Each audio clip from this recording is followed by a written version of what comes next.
Nós vamos iniciar de novo, pessoal, que nós tivemos um problema aqui com a internet, apagou tudo. E aí nós tivemos que reiniciar. Só aguardar a Michelle entrar. Bom, então eu falava antes, para quem entrou agora, que, quer dizer, qual é o sujeito para a psicanálise, né? Então, primeiro, quer dizer, quando o sujeito vem ao mundo, ele vem marcado por uma coisa que Freud, em diversos momentos de sua obra, vai nomear como o desamparo fundamental do vivente. Um desamparo fundamental do vivente. Que, nesse momento, a gente poderia pensar assim, quer dizer, que ele depende de um outro, de carne e osso, que em carne, o que em psicanálise, né, fundamentalmente a partir de Lacan, vai nomear como as funções parentais, né? Ou seja, né, diferente de um animal que sobrevive, tem condições de sobreviver sem a presença, né, de um outro animal, até porque ele tem aí uma condição instintiva que permite a ele, né, isso é uma área da psicologia e de outras, que conversa com outras áreas também, chamada etologia, vai discutir, que é o quê? Né? Quer dizer, se você largar Fábio, está travando a tua internet. Eu acho que é a tua que está travando, não é a minha. Que volta... Eu não sei, pessoal, não sei. Mas vamos lá. Então tá bom. Para mim também tá tudo certo. Bom, tá normal. Veja, vamos dar alguns exemplos que eu gosto de dar, né? Se eu levar um cachorro recém-nascido daqui para a China, o cachorro vai, independente do país em que ele seja criado, vai fazer mal. Se eu criar um cachorro com vacas, o cachorro não vai fazer mu. Assim como se eu criar uma galinha no Brasil, a galinha vai fazer cocorocó.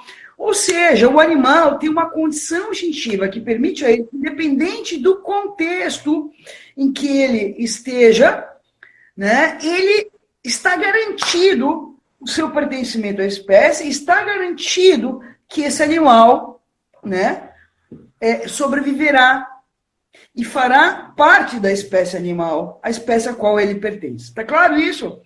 Agora, o que a história nos mostra? Que se eu, então, abandonar uma criança dentro de um galinheiro, ou no meio de lobos, como a história de Mowgli e tantas outras histórias, essa criança, quer dizer, se tornará um lobo. Né? Quer dizer, o que isso quer dizer? Que não existe no campo dos humanos nenhum instinto que garanta a constituição psíquica ou a humanidade dessa criança. Está claro isso, pessoal? Isso é muito importante. Por quê?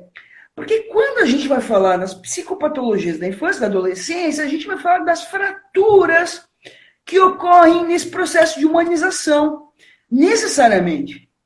Né? Então é interessante porque, né, quer dizer,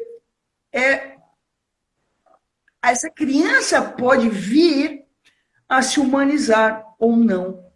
Isso não está dado, isso não está garantido. Por quê? Porque no campo dos humanos não há um instinto que garanta a humanidade. Por isso que Freud vai falar de pulsão e não de instinto. A psicanálise não fala de instinto. A psicanálise fala de pulsão. E o que é pulsão? Se não esse processo de erotização do corpo da criança que vai se dar a partir do olhar, da voz e das palavras e dos modos de cuidados endereçados do outro, primeiro primordial, à criança, encarnado num primeiro momento pela mãe ou quem, né, ou quem esteja ocupando essa função. Né? Para a psicanálise, quer dizer, não há instinto materno, né, que eu não vou entrar em toda a história, assistam as lives anteriores, não há instinto materno, não há instinto de humanidade, ou seja, não temos nenhuma garantia de que essa criança se tornará um sujeito. Não temos garantia que essa criança entrará na ordem societária, não temos garantia que essa criança se tornará humana. Não há garantias, eu estou sendo categórica nisso. Categórica, radicalmente categórica. Eu estou falando isso porque a educação é o meio pelo qual, então, essa criança vai passar por um processo que iremos chamar de processo civilizatório, Né? Então, o La Jonquière tem uma definição muito boa para o Conselho de Educação, que é educar é inscrever marcas necessárias para fazer da criança um sujeito, né, que possa habitar o campo da linguagem, ou seja, que possa entrar na ordem societária. Isso implica, então, primeiro, que esses cuidados desse outro primeiro, marcados pelo outro social. Então, é interessante, porque o que é isso, o outro social? Esses dias eu vi uma live, um vídeo da Vera Iaconelli, muito importante, em que ela diz assim, pessoal, da etiqueta, das questões corporais, quer dizer, e ela fala coisas básicas, gente, estamos no século XXI, né, tão avançados, internet, pais tão modernos, né, e a Vera Iaconelli diz assim, gente, quando seu filho bota a mão no piu-piu, no social, não pode. A mão no nariz, não pode. Comer ranho, não pode. Ah, por que não pode? É uma questão pedagógica? Não, é uma questão civilizatória. Então, quer dizer, a medida de como educar uma criança não está dada. Não está dada por uma questão psicológica. Não se trata de psicologia, não se trata de psicanálise. Se trata do tipo de balizamento, de tipo de organização ou do tipo de laço que o sujeito, que encarna as funções parentais, no caso, né, na família, de que maneira eles estão regidos e orientados pelo social, pela ordem civilizatória. Porque senão, quer dizer, a gente entra na ordem da barbárie, ou seja, na ordem primeva, em que, quer dizer, se vira nos 30 e aí tudo é possível. Né? Então eu falava numa outra live, quer dizer, quando eu digo isso, né, quando tudo isso é possível, quer dizer, um cuidado com uma criança, ele necessariamente precisa estar perpassado por uma dimensão ética. Uma dimensão ética e ordenada por aquilo que está colocado como lei simbólica no campo da cultura. Está claro isso, Fábio? Isso é muito importante, por quê? Porque, veja, diante dessa condição de desamparo fundamental que Freud, em toda a sua obra, vai assinalar, né? E aí é interessante, porque no Mal-Estar na Civilização, Freud vai dizer assim, bom, o mal-estar se apresenta de 3 maneiras na ordem dos humanos. Como? Primeiro, no corpo. Então, vamos tentar pensar um bebê, né, que quer dizer, tem um mal-estar corporal, mas não sabe do que se trata. O que esse bebê faz? Ele chora. E é interessante pensar, quer dizer, que enquanto esse choro não for nomeado, né, é um choro que é um choro por reflexo. Mas quando que esse choro reflexo vai ser um pedido? Quer dizer, né, é interessante sim, o quanto, e poderia pensar assim, na passagem da queixa-demanda, né? Quer dizer, esse bebê, quer dizer, ele chora por um choro quase reflexo, mas em que momento que esse choro se torna um pedido? Quando se produz aí uma inscrição psíquica relativa à presença e à ausência do outro. Quer dizer, então ele chora. Quando uma mãe vem e dá o peito e de alguma maneira acalma esse bebê, olha a palavra importante, acalma esse bebê, ou seja, vai produzir ali uma experiência de prazer, que no capítulo 7 do Interpretação dos Sonhos vai falar, vai escrever uma marca minêmica, um registro que vai ser fundamental para que o próximo choro ative a lembrança, ative a representação, e aí sim esse bebê agora chora, demandando o quê? O seio materno. Tá claro? E isso vai se dar de diversas maneiras. Agora, interessante pensar, quer dizer, que se essa mãe não está, então, organizada a partir, né, da ordem civilizatória e dos parâmetros éticos colocados na cultura, ela corre o risco de toda vez que o bebê chorar, ela dá somente seio. E não é da cultura. Quer dizer, todo mal-estar que eu tenho, quer dizer, a ideia, quer dizer, a cultura também nos ajuda a criar um certo contorno nesse mal-estar e um contorno que ele vai se produzir a partir do modo como ele é nomeado. Né? Tem uma cena lindíssima, eu queria poder contar várias cenas belíssimas assim, de pacientes que choravam e dizia, né, e perguntavam para a mãe. Né? Tem uma cena lindíssima de uma paciente que ela parava na frente da geladeira e dizia eu não sei o que eu tenho. Quer dizer, tem algo aí, do modo como o outro vai nomear o mal-estar do bebê e vai escrever ali um registro, que é um caminho que, de alguma maneira, essa criança vai encontrar para dar conta desse mal-estar. Então, vamos tentar pensar aqui, se de alguma maneira, né, esse outro primordial, encarnado pela mãe, ou quem ocupe esta função, toda vez que o bebê chora, dê o seio, escreve uma marca que é a única coisa necessária para esse mal-estar, quer dizer, né, é o seio. E é interessante porque são aquelas cenas que são, de alguma maneira, angustiantes, em que a mãe passa 24 horas do seu dia colada com a criança, ou mantém a criança corporalmente colada no seu seio. Gente, eu já recebi na clínica mães que me diziam assim, eu não consigo ir no banheiro fazer xixi, cocô. Que percebe que era impossível descolar do corpo. Por que isso nos aponta? Para uma certa fratura no exercício do que a gente chama de função materna. Porque na medida em que a mãe só oferece corpo, ela também só recebe corpo. Ou seja, há algo aí de uma fratura da entrada da linguagem para mediar essa relação. Tá claro isso? Agora, é importante, né? Não só o seio, quer dizer, então, eu falo, tem algumas coisas assim, porque eu acho que tem uma pergunta, né?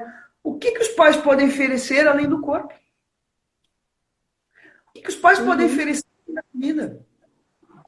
E aqui eu pensei muito, porque assim, Fábio, eu brinco que eu não preparo as lives, mas quando eu vou tomar banho, eu me perfumar, perfume para as lives, né? O perfume não sai, mas eu me perfumo. A parte mais importante da live é o perfume. E aí eu estava lembrando de uma cena, de uma época que eu fiquei quase 3 anos, montei no Natal, enfim, tratando de bebês. Na verdade, eu fiz um trabalho de escuta psicanalítica da equipe. Trabalhar 2 casos com vocês importantes para a gente depois ir para a questão da escola, tá? E aí, tá me escutando bem, Fábio? Sim, tá ótimo. Ok. E aí, na equipe é interessante, assim, né? Porque... Agora eu perdi, Fábio. O que eu estava falando mesmo antes? Da escuta na aldeia que você foi fazer. Tá. Trabalho na aldeia. O que uma mãe pode dar além do corpo? O que uma mãe pode dar além do seio? O que uma mãe pode dar além da comida, né? E é muito importante pensar que, veja, quando a gente fala, e quando eu falava, assistam a live sobre o amor que eu fiz e o curso que eu dei no ESP sobre transferência com o Marco Leite, uma coisa muito importante, veja, a questão dos 3 registros, né? E aí eu acho que é importante dentro de psicanálise, quer dizer, não há sobreposição de um registro sobre outro. Não há importância maior do registro sobre outro. Eu vou dar 3 exemplos importantes, tá? 3 exemplos importantes da questão do desamparo, né? Primeiro, uma mãe psicótica de gêmeos, na UTI neonatal, em que, veja, uma mãe que vai numa UTI neonatal amamentar o seu bebê, ela precisa de 2 coisas fundamentais. Ela precisa ter comido e ter dormido, certo? Ou seja, a mãe não é uma máquina que sai jorrando leite por aí, quer dizer, essa mãe precisa cuidar de si. E olha que interessante, né? Como é que a equipe percebe que ela é psicótica? Porque ela vai para UTI neonatal amamentar os seus bebês sem ter comido e sem ter dormido.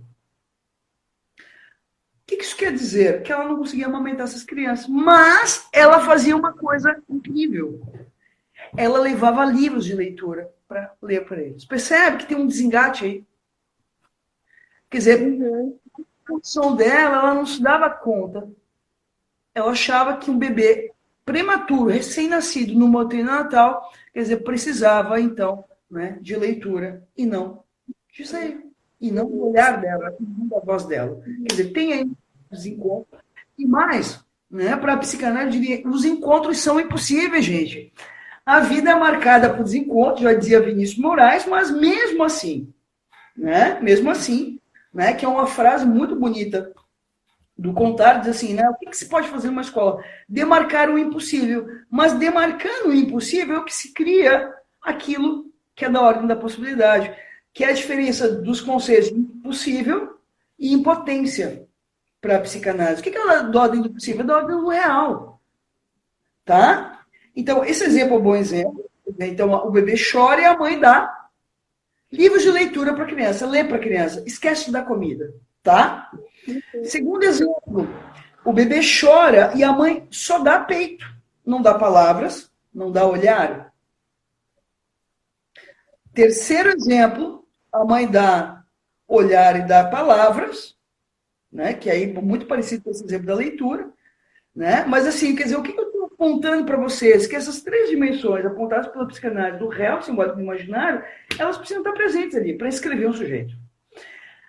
Agora veja, é muito curioso porque a condição, então, veja, quando o Lacan vai falar no Nota sobre a Criança, né, da possibilidade da mãe de escrever, ou do outro primordial, de escrever a criança na hora simbólica, tem a ver com a sua fantasmática parental, né, com a fantasmática materna, com a fantasmática do casal parental, quer dizer, da fantasia que funda esse casal, o que a gente poderia pensar aí? Que, de alguma maneira, primeiro, o lugar que essa criança vem ocupar tem a ver com a fantasmática materna, que o Lacan vai desenvolver isso, tá? Segundo, tem a ver com a posição que a criança vem ocupar na fantasmática parental, do casal parental. Terceira, a posição familiar. Tudo a gente não pode perder de vista, porque o modo como os cuidados vão ser exercidos dentro de uma família, o modo como uma criança vai ser cuidada, falada, olhada e desejada, passa necessariamente por esse primeiro momento. Né? Então é interessante porque, quer dizer, tem mães, né? E é curioso porque a gente poderia pensar assim, né? O que é um bom encontro? Um bom encontro de um.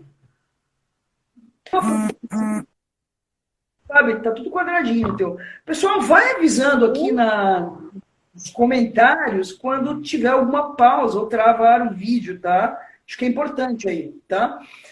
E é importante porque um bom encontro não é nem de 3, é um encontro de 4. Pessoal, não erotize, é um encontro de 4. Porque um bom encontro é um encontro que envolve a criança, a mãe, o pai, mas, fundamentalmente, a presença do grande outro. Ou seja, o grande outro como ordenador dessas relações, né? Então, é importante porque, quer dizer, o modo como uma criança, então, vai ser cuidada numa família, então, fundamentalmente, retomando, né? Retomando, então, pois é, a imagem ficou ruim, mas o som tá bom. Não sei, pessoal, não entendi por quê. Não sei se a internet daqui... Mas diz que o som tá bom. Tudo bem, vamos acompanhar. E aí é interessante porque o modo como essa criança então será educada, retomando lá no início da primeira live. Na primeira live, quer dizer, no início da live, que deu problema na internet, a gente saiu. Pois é, pessoal, tá embaçado, mas eu não sei o que fazer. Então vamos seguir com o som, que é o mais importante aqui. Tá? Se vocês estão me escutando, tá perfeito. Então, olha que interessante, né? Quer dizer, o que é educar? Né? E aqui recomendo alguns livros de psicanálise e educação.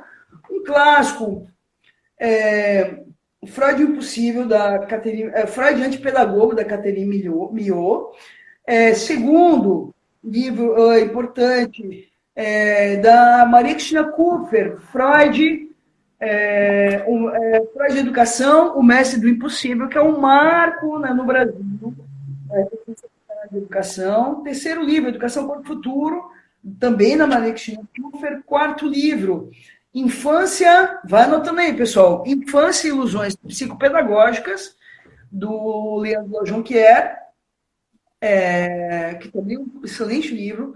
Tem um outro livro, Figuras do Infantil, tá? Também do Jonquier, que vai trabalhar a questão psicanálise e educação. Um autor que eu gosto muito, chamado Esteban Levin, argentino, que eu fiz um a felicidade de fazer o prefácio, não foi prefácio, foi a resenha do livro, chamado Clínica e Educação com as Crianças do Outro Espelho, tá? Em que o Levi vai trabalhar vários casos de crianças com dificuldades e a maneira como, quer dizer, ele conduziu, manejou com as crianças, tá? Então, agora veja, eu digo, então, que... Como é que estamos de tempo, Fábio? Tempo? Ainda temos meia hora. Meia hora. Então, vamos lá. Então, olha só. Então, que tipo de dificuldade vai aparecer aí, tá? Então, primeiro, né? Casos graves em bebês, né? Que podem, inclusive, conduzir à morte, né? Então, anorexias infantis gravíssimas, bebês que não comem, bebês que recusam olhar. Então, a gente poderia dizer que, nesse primeiro momento, a gente poderia colocar o autismo como, né, um fruto de uma fratura desse encontro da criança com o outro, né? E por isso, a importância, né, dos protocolos que visam justamente detectar o risco psíquico desse bebê, porque quanto mais cedo a gente puder encaminhar esse bebê para tratamento, né, melhor, mais interessante, porque, né, quer dizer, mais cedo a gente pode intervir, quanto mais cedo se intervém, né, certamente, né, os resultados podem ser mais favoráveis. Primeira questão. Segunda questão, o que vai acontecer? Muitas vezes essa criança está em sofrimento há muito tempo dentro de casa e as famílias vão fazendo uma espécie de acobertamento desse sofrimento. Então a criança, né, tá lá com 4, 5 anos, ainda usa fralda, quer dizer, vai se montando uma certa... E por isso que eu acho que é importante, quer dizer, esse fechamento da família, esse ensimesmamento das famílias, essa lógica incestuosa da família, como se ela não precisasse se referendar pelo outro social, faz com que, então, tá, essa criança fique muito à mercê da fantasmática parental. Então, quer dizer, como se... né, aquela cena da menina de 9 anos que mamava, que eu contei para vocês. Quer dizer, como se fazendo isso dentro do quarto estava tudo certo, ninguém sabendo estava tudo certo. Né? Então tem muito isso. Se o outro não fica sabendo, está tudo certo. Né? Então, quer dizer, se produz aí de alguma maneira aberrações dentro da família, que quando, né, e quando eu digo aberrações, a criança tem... gente, vou falar cenas, acho que é bem importante isso, cenas, situações clínicas de consultório. Eu recebi uma vez uma família, e aí eu tenho a felicidade de ter alguns pediatras aqui da cidade que me encaminham muitos bebês graves, muito graves, mas eu recebo uma criança de 3 anos que a família tinha que sentar no chão da cozinha porque o menino não comia na mesa. Então, você começa a se confrontar com aberrações desse tipo. Né? A mãe, para fazer cocô, tinha que levar a criança junto para o banheiro. A mãe não podia fechar a porta da casa. Né? E por aí vai, porque assim, né? Inclusive tem, às vezes assim, quando os pais começam a me contar, tipo assim, tá, mas e por que não pode fechar a porta? Ah, porque não pode ficar de fora. Então, quase como a criança não pode ficar de fora, essa criança pode perder, e de alguma maneira a família passa a funcionar numa lógica incestuosa. O que é uma lógica incestuosa? Em que não há... Gente, incesto não é transar com pai e mãe, por favor. Não é essa a definição de incesto para a psicanálise. É quando, de alguma maneira, né, a delimitação de lugares, ela passa a inexistir. Tá? Essa delimitação de lugares necessárias para marcar a posição do eu e do outro. Tá claro isso? Agora, o que acontece? Quando a escola se torna obrigatória, né? Quando a escola se torna obrigatória, ela vai promover. O que é uma escola obrigatória? Veja, num outro momento, nas outras lives, eu vou falar para vocês, quer dizer, os pais escolhiam quando levar para a escola e os pais escolhiam quando tirar da escola. Ó, o Marco Leite lá entrou. Oi! Quando entrar na escola, quando sair da escola. E é importante porque, né?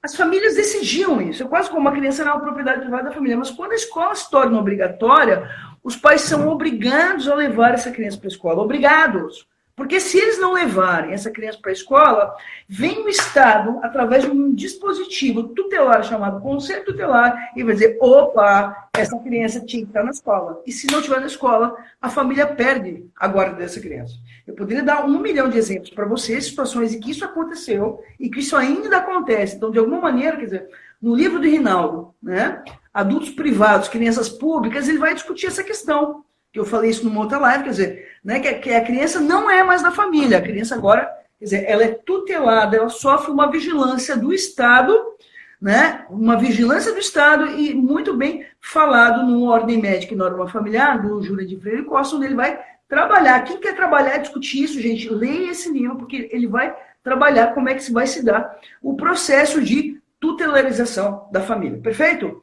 Agora veja, para além dos efeitos de lambança que a tutelarização da família produz, porque na minha tese de doutorado eu vou discutir, quer dizer, porque assim, de alguma maneira, você tem uma diferença de classe social também.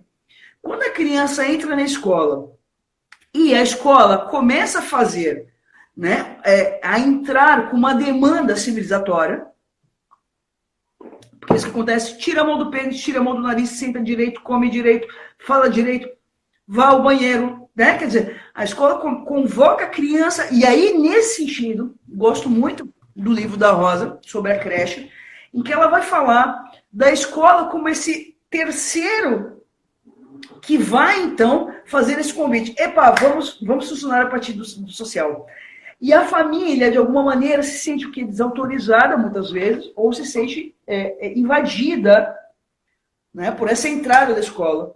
Né, que é uma entrada hoje extremamente necessária, porque na medida em que houve um fechamento da família, uma privatização da família, né, essa privatização da família faz com que a família funcione assim, pouco balizada pelos ordenadores sociais. Quer dizer, é normal ter 2 anos não caminhar, é normal ter 3 e não organizar esfíncter, passa a ser normal. Desculpa, porque eu não tenho outra criança, eu convivo com outros adultos, e interessante, famílias que não convivem no social, não vão a parques, não vão a restaurantes, porque quando você vai, por menor que seja a criança, num parque ou no restaurante, você vê lá o Joãozinho de 1 aninho, e o meu filho com 1 ano e meio, que não anda e não fala, nada, absolutamente nada, de alguma maneira, de alguma maneira, começa ali uma interrogação.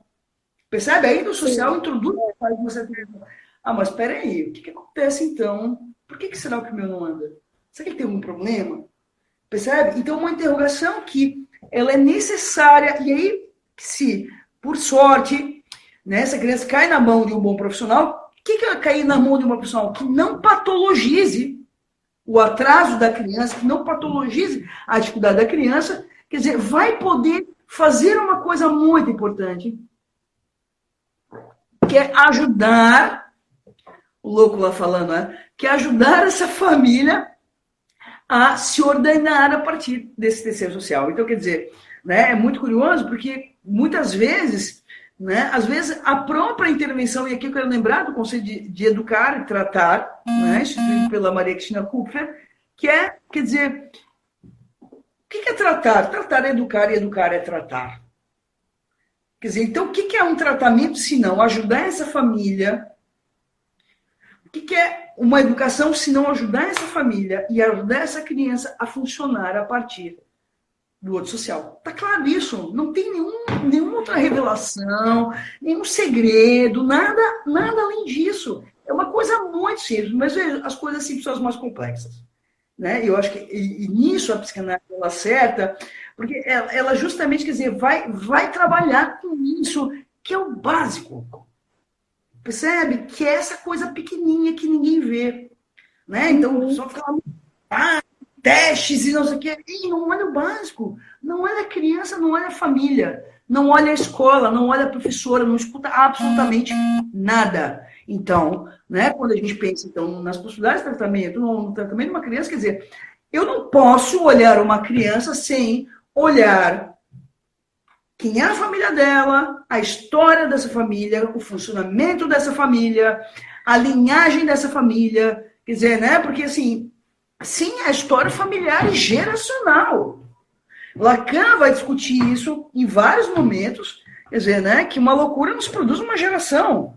Precisa algumas gerações para se produzir loucura, e mais, assim, tem um caso no livro da Matelan chamado Anne e Ana. Repito, falei lá na outra live que foi abortada,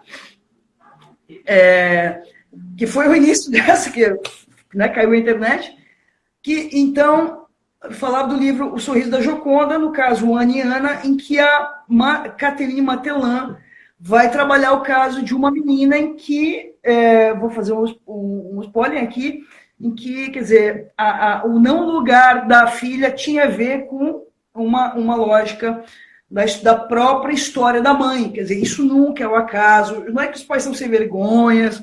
Repito, não se trata de jogar pedra na Geni, não se trata de julgar os pais, não se trata de julgar a escola, os professores. Gente, não é disso que se trata. Não? Vamos lá. Então, quer dizer, quando você recebe uma criança no consultório, né, e aí eu vou entrando um pouco na clínica de crianças, que é um curso que eu dei pelo ESP também, as especificidades da clínica com crianças, quer dizer, você nunca sabe de antemão quem você recebe. Né? E aí, lembrando o curso da transferência que eu dei nesse final de semana que passou, eu preciso lembrar, quando eu começo a replicar o meu modo de receber uma criança, alguma coisa errada. Quer dizer, em psicanálise não se replica nada, em psicanálise se escuta. Né? Então, tem casos que eu recebo sua mãe, tem casos que eu recebo seu pai, tem casos que eu recebo o pai, a mãe, a avó, o galinho, o gato, o cachorro, os mosquitos e vem todo mundo. Tem casos que eu recebo só a criança, ou seja, eu nunca sei de antemão quem chega, nunca sei de antemão também quem fica em tratamento. Ah, mas como é que tu decide? Eu decido. Eu marco o horário e vem quem quer. E quando eu vou lá chamar, quem está lá me esperando, eu digo, vamos lá? E se entra todo mundo, eu escuto todo mundo, e eu observo todo mundo, e eu vejo o que vai acontecer ali. Eu não tenho de como saber de antemão, então, o que vai se passar nessa sessão. Isso é fundamental, porque ali você também já vê como é que vai se montar a dinâmica, a lógica familiar. Percebe? E aí é curioso, porque eu recebo, então, uma mãe com um guri grande, 6 anos, e o guri na sessão no colo da mãe, e eu o guri enfiando a mão, assim, ó, dentro da boca da mãe, e eu disse, ei, eu tô falando com a tua mãe. O guri me olhou como se nunca tivesse visto um não na vida, nunca tivesse escutado um não na vida. E a mãe ficou extremamente constrangida. Disse, pô, mas eu não tenho como falar contigo com ele com a mão dentro da tua boca? É claro que essa mãe não voltou, ficou ofendida com a minha intervenção. Mas veja, ela ficou ofendida. E dentro da psicanálise, a gente diria assim, foi uma má intervenção? Não. Porque veja, se ela se ofendeu com a intervenção, porque de alguma maneira tocou nela. Percebe? Os casos não voltam, mas dali um tempo eles dão voltas e voltas e voltas, eles voltam, porque eles dão conta de que se tratava de uma questão importante e que cabia ser tratada naquele momento. Tá claro isso, pessoal? Então, os problemas começam a tomar corpo, né? Porque até então os pais têm uma percepção de que algo não vai bem, uma desconfiança, eles se perguntam, mas também é quase como não vão tocar no assunto, eles não querem muito saber, assim, como se isso é uma dor narcísica. Será que meu filho está com dificuldade? Porque o que vem para esses pais? Né? E por que, gente, né, a importância dessas lives nesse momento? Porque isso também abre para o público uma ordem discursiva a outra, que as pessoas também podem, de alguma maneira, escutar um outro discurso que não é um discurso da neurociência, que não é um discurso biomédico. Quer dizer, não se trata de patologizar essa criança, não se trata de patologizar essa família. Estou sendo categórica nisso, e me perdoem os educadores que vão fazer curso de neuropedagogia. Gente, a questão não é da ordem neurológica. Sinto muito, mas não é de ordem neurológica. E quando um educador vai fazer um curso de neuropsicologia, ele já fracassou como educador há muito tempo. Por quê, gente? Porque se a gente entra nessa lógica de que o professor precisa, para educar uma criança, fazer um curso de neuropsicologia, de neuroeducação, de neuro qualquer coisa, é porque ele já não está vendo mais um sujeito. Ele está vendo já um neurônio. E quando você vê um neurônio, você não olha para essa criança compartilhando a sua história, você não olha essa criança como um sujeito, você olha essa criança como um corpo. E eu sinto muito dizer para você, você queria ser médico, então larga a sua profissão e vai fazer medicina. Aí ali você vai tratar no corpo, tá? Porque veja, para tratar com humanos, você precisa ter humanidade.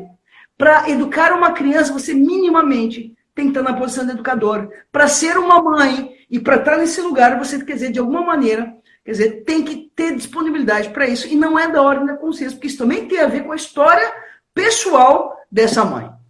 Né? Então, não é algo... Né? Agora, é muito interessante porque, né? Quando é que os educadores e que dificuldades começam a... Quanto tempo eu tenho ainda, Fábio? Escorrer agora. Tem 10 minutos. Ai, Jesus. Vamos ter que fazer uma outra? Tem até um pouquinho mais, porque nós entramos de novo. 15 minutos. 15 minutos, vamos lá, correndo. Pessoal, então, quer dizer, para educar uma criança, é necessário estar na posição de educador. Então, quando um educador começa a querer fazer curso de dinheiro qualquer coisa, ou quando um psicólogo começa a achar que para poder atender seus pacientes, ele tem que ter um psiquiatra como parceiro, alguma coisa já não vai bem ali. Percebe? Ou quando um CAPS acha que não tem como trabalhar com seus pacientes, porque o médico faltou naquele dia, alguma coisa está errada. Então, de alguma maneira, o que a gente percebe? Uma certa sobreposição do discurso biomédico sobre o discurso, sobre os outros discursos. Agora, veja, se uma escola está preocupada com os neurônios dos seus alunos, preocupada com a patologia, meu Deus, que escola é essa? Essa é a pergunta. Veja, a palavra educar implica que numa escola entram sujeitos de antemão mal educados. O que isso quer dizer? Que a escola ela exerce aí um processo civilizatório fundamental. Então, eu diria que a escola hoje é uma segunda chance, talvez a única, de muitas crianças que muitas vezes estão mal dentro da família, e quando vai para a escola vai fazer uma convocação. Ei, vamos entrar para a vida, vamos funcionar a partir da vida, vamos entrar na ordem civilizatória. Vamos, né? Então, nesse sentido, quer dizer, é muito importante, porque o que começa a aparecer na escola? É claro que a criança resiste a entrar no processo civilizatório. Ela resiste como, Michele? Sim, pela criança ela queria ficar no meio da mãe. Sim, pela criança ela queria dormir no meio dos pais. Sim, pela criança ela queria seguir na mamadeira. Mas cabe ao adulto poder, então... Quer dizer, e aí a pergunta é que possibilidade que o adulto tem de produzir esse processo de separação. Então, a escola obrigatória institui uma forçagem, uma separação obrigatória da criança com a família, e ali se abre, né, vai se abrir o quê? Um enorme campo para a gente poder investigar o que acontece com essa criança. Então, no melhor dos casos, pequenas intervenções da escola, vou dar alguns exemplos agora, 10 minutos, dar alguns exemplos de casos, nesse trabalho de disputa de professores, de casos em que a própria escola resolveu a questão. E mais, quando eu digo assim, que eu nunca sei de antemão o que vai acontecer quando eu recebo um paciente, a escola também nunca sabe de antemão o que vai acontecer. Mas por que a escola já cria um protocolo prêt-à-porter pronto para dizer, se a criança é assim, eu encaminho para o neuropediatra. Alguma coisa vai mal. Escola, me escuta. Se você faz isso, você está muito mal. Você precisa de ajuda. Se você cria um protocolo prêt-à-porter para tratar das crianças que chegam até você, você está mal, você está doente. Você precisa de ajuda, escola. Tá? Você, direção, precisa de ajuda, professores, corpo docente, vocês precisam sentar e ver o que acontece aí, que você precisa patologizar a criança que precisa da tua ajuda. Tá? Então, soluções muito simples que a escola acaba fazendo, que a gente precisa também lembrar que quando a criança entra na escola, a criança também, o Junqueira tem uma expressão belíssima, que a criança aprende por amor. E por que a criança se submete aos requisitos civilizatórios, tá? Porque ela quer ser amada pelo outro. E na medida que essa criança quer ser amada pelo outro, ela para de botar a mão no piu-piu, ela começa a sentar na carteira, porque ela quer ser amada pela professora, ela quer ter um bom lugar entre os colegas. E essa é a aposta que coisas fantásticas acontecem na escola. E vou dar um exemplo lindíssimo, que é, primeiro, né, o menino, e aí eu lembro do livro do Lugar de Vida, 20 anos depois, que tem né, um caso, o quanto o encontro, porque ir para a escola é o encontro com as diferenças, percebe? Então, o menino tímidozinho, obedientezinho, que não descola da saia da mãe, vê lá o Joãozinho demonhado que pega um giz e pau na cabeça da professora. Quando ele vê essa cena, o que ele descobre? O que ele pode vir a descobrir? Ele pode vir a descobrir que, de alguma maneira, esse outro não é tão grande. Que ele pode ser furado. Que ele tem uma falta. E que, por mais grandioso que ele possa se mostrar, tem um outro pequeno que consegue enfrentar esse outro. Percebe? Então, percebe que é no encontro com a diferença que essas crianças são salvas. Agora, o que acontece quando essa diferença, que ela é fundamental, eu vou dar um outro exemplo na adolescência, né? Tem um filme de 1900 e bolinha chamado Dormindo Fora de Casa. Você sabe o que é para um adolescente? Aí os pais agora vão enlouquecer comigo. O que é para um adolescente de, sei lá, 14 anos, que a mãe diz assim, mãe, posso ir na festa? Não, tu não vai. E vai dormir na casa da amiga, e a amiga foge de noite para ir na tal da festa. Que é o que se passa nesse filme. Dormindo fora de casa. Vocês devem ter em algum lugar, acho que é da década de 90 o filme. E é bonito porque, de alguma maneira, quer dizer, é nesse encontro da diferença que se produz justamente o quê? Vida. É no encontro com a diferença. Então, quer dizer, o que acontece? Quando eu fiz a live do Narciso, e que eu falava, o Narciso é um solitário. Gente, uma boa maneira de não se confrontar com a diferença e não se trabalhar com a diferença para ficar no mesmo lugar é sendo sozinho. Tanto que as pessoas, é interessante, né? Então, nesse sentido, quer dizer, a gente percebe que a escola não salva só os alunos. A escola salva os seus professores também, da sua miséria psíquica.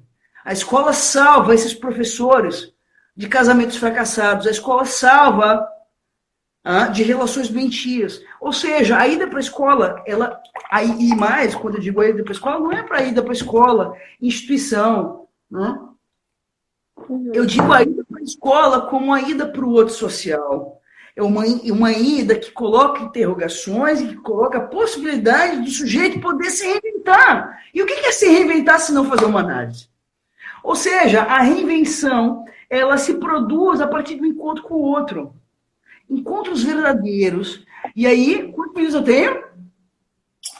Eu acho que mais uns 8 minutos. 8 minutos. Né? Então, encontros verdadeiros em que, e eu poderia dizer para vocês, quer dizer, encontros verdadeiros, e salva os pais também, alguém botou ali, salva os pais também.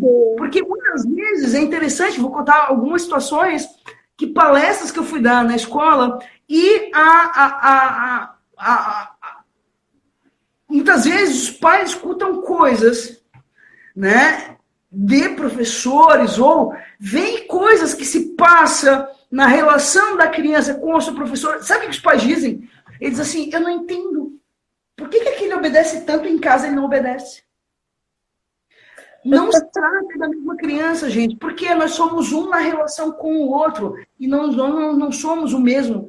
Né? Quando eu falava, né, no conceito de eu, a partir de Lacan, né, o eu como um mosaico de objetos perdidos, o que eu estou falando?